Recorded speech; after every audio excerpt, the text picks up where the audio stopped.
Hello, this is Jesse of Psychops.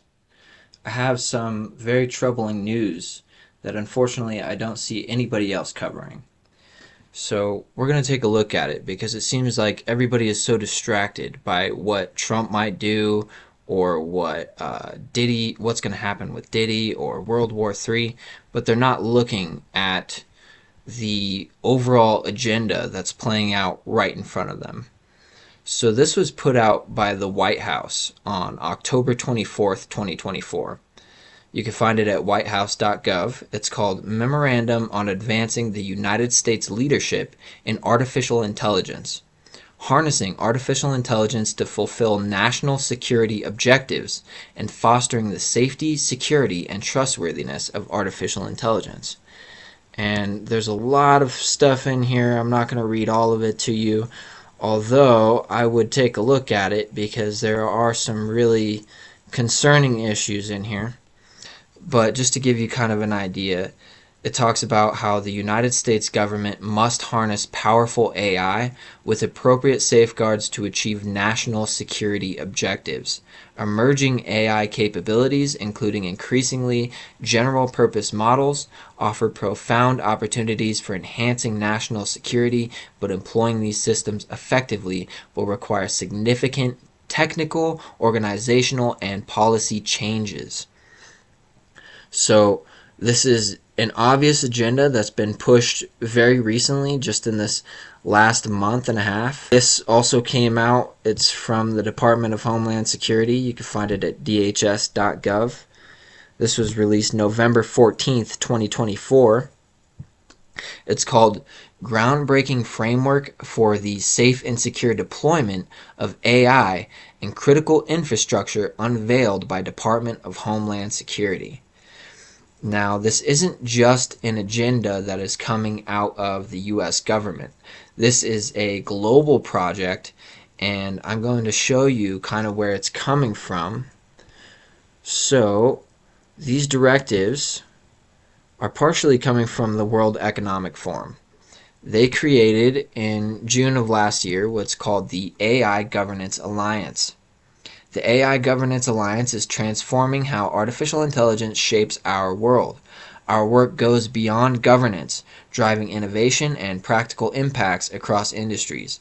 We ensure AI enhances human capabilities, fosters inclusive growth, and promotes global prosperity by collaborating with the World Economic Forum's cybersecurity, financial, and monetary systems, health and healthcare, nature and climate, and advanced manufacturing and supply chain centers. We leverage diverse expertise to address the multifaceted challenges of AI.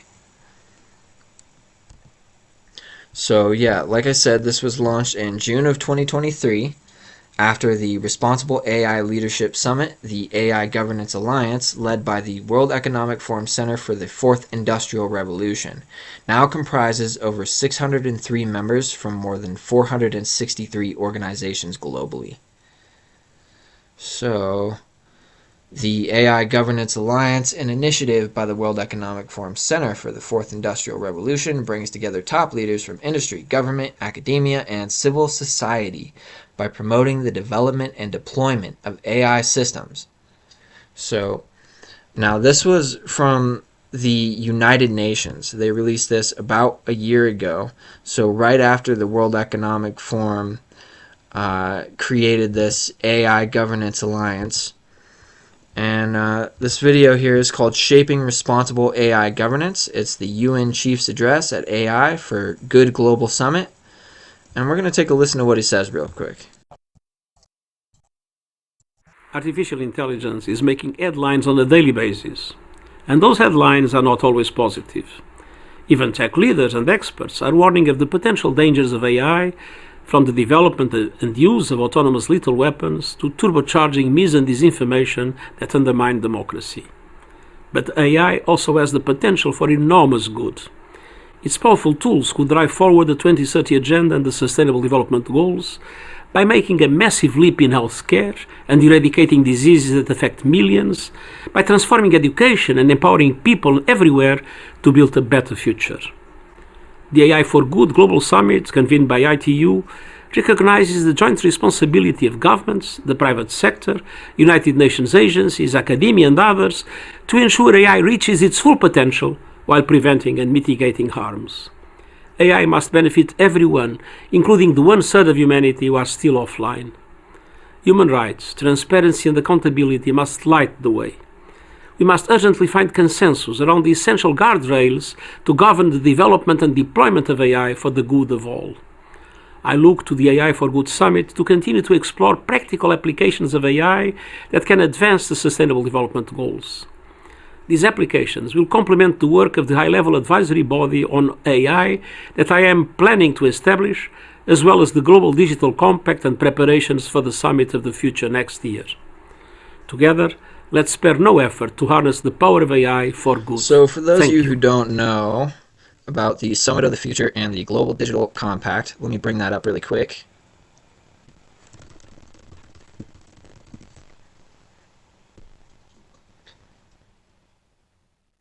This was a summit that was held just a couple months ago. Everybody at the United Nations got together and signed what they called the Pact for the Future. And in it included this Global Digital Compact. It's an initiative for the responsible and inclusive digital environment.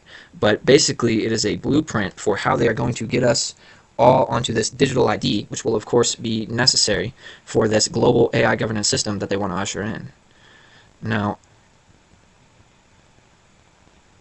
another huge part of this is, unfortunately, Starlink, right? So it was just announced recently that Starlink is going to be making sure that there are no dead zones on any inch on the planet. It's supposed to save lives, and of course it will. However, it may cost more lives than it saves. We know that this is, well, first of all, it's a technocratic surveillance system, and we don't know what the effects of the EMF are going to be, but we know that it's not going to be good. Now, a lot of people are very hopeful for the Trump administration. They believe that Trump's really going to get in there and they're going to dismantle the deep state. Now, I don't know if you guys know much about the technocratic movement, especially the early technocratic movement, but some important context here is that the technocratic movement has always talked about how the government is inefficient. That is their main selling point. They talk about how humans make irrational decisions, and so we need to leave it up to computers to make these decisions for us. And this is the same kind of ideology that Elon Musk pushes, and that Trump's really going to get in there and they're going to dismantle the deep state.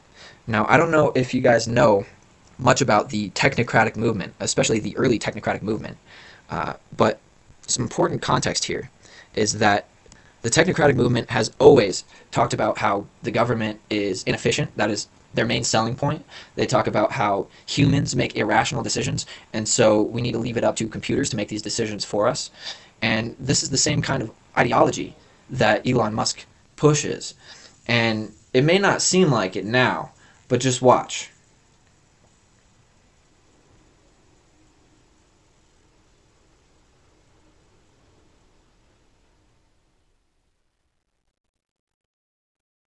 So this new department, the Department of Government Efficiency.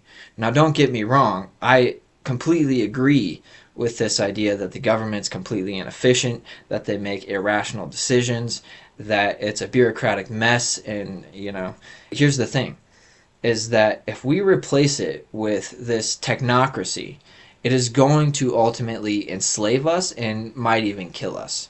And I'm going to show you another side of Elon Musk. So he's been saying a lot of great things lately, right? Um,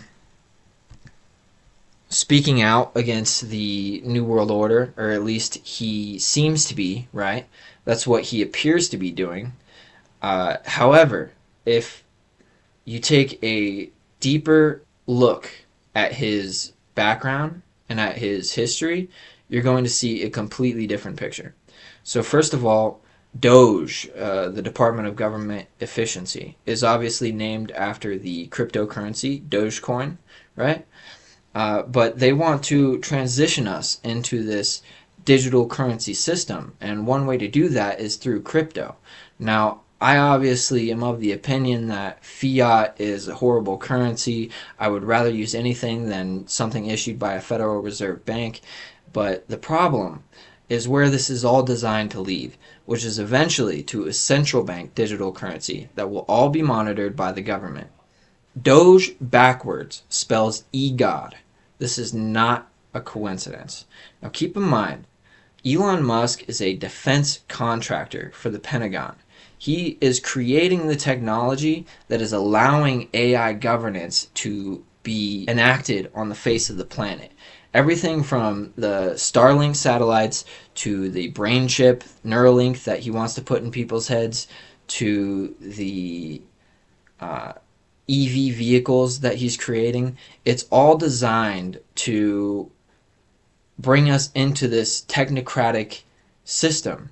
And that is what the New World Order is, if you don't know. The New World Order is a global technocratic dictatorship.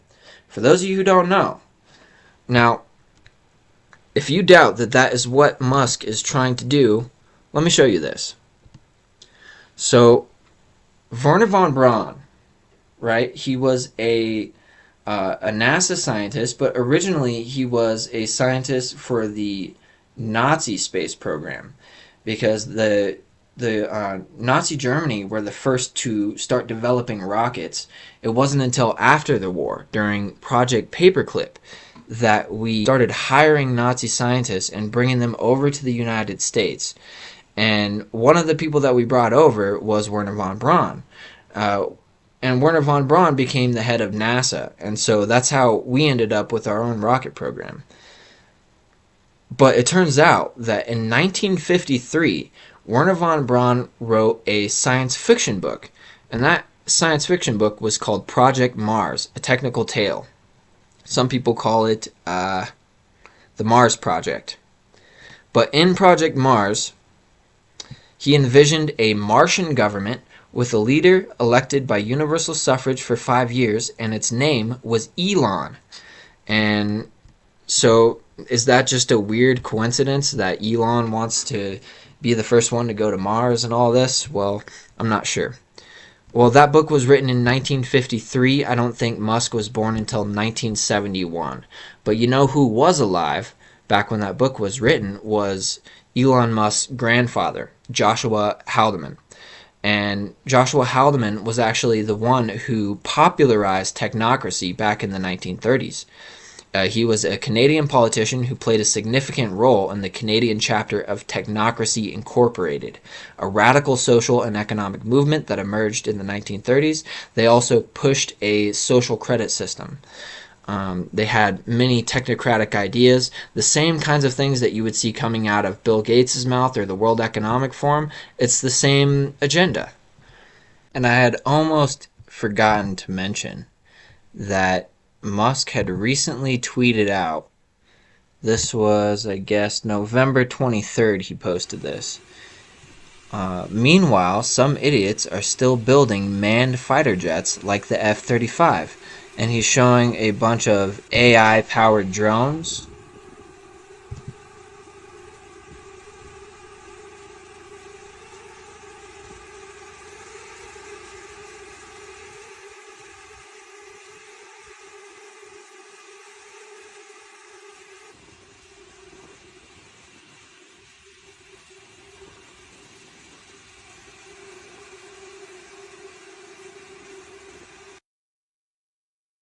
The question we have to ask ourselves is this the kind of world that we want to live in, where everything is governed by artificial intelligence? You know, I just had my Facebook account deleted at the beginning of this year, and what struck me as very interesting actually was that when I tried to reach out to Facebook to try to correct this problem, there was nobody to reach out to. I mean, you could send dozens and dozens of emails, but they weren't going to anybody. You would call numbers that would lead nowhere. They would send you to another number, and then another number, and then another number. And it was all being operated by computers. There was no human involvement in it whatsoever. And so therefore, there was no customer service. There was no help. And the worst part about that was that I made the mistake of giving them a couple dollars to try to advertise my page at first. And they continued to charge me after I had deleted my account and even had increased the amount that I had asked for in advertising. And again, there was nobody to reach out to fix this problem. Could you imagine that level of um, incompetency in government, in our justice system? Can you imagine being arrested wrongfully and there not being an actual human being that you could speak to that could correct the problem? Do we really want drones, autonomous drones, making decisions of who to kill? And, these are kinds of things that you're taking human empathy out of the decision making process. And that's what really frightens me. And so Elon Musk, who is he really? You know, he wants to put, he's creating the technology that is allowing this to take place. And yeah, you could say he's been speaking out against it, right? Well, the person he's should be speaking out against is himself, because he's the one developing this technology. He's the one allowing the government to get their hands on it and to use it. And like I said, he is a defense contractor with the Pentagon. He is not here to help us. He is leading us straight to the slaughter, as is Trump. So we really need to take a more skeptical eye of these people who claim to be on our side. Because if we just blindly follow them like sheep, we're going straight into the slaughterhouse. So that's all I have to say for now.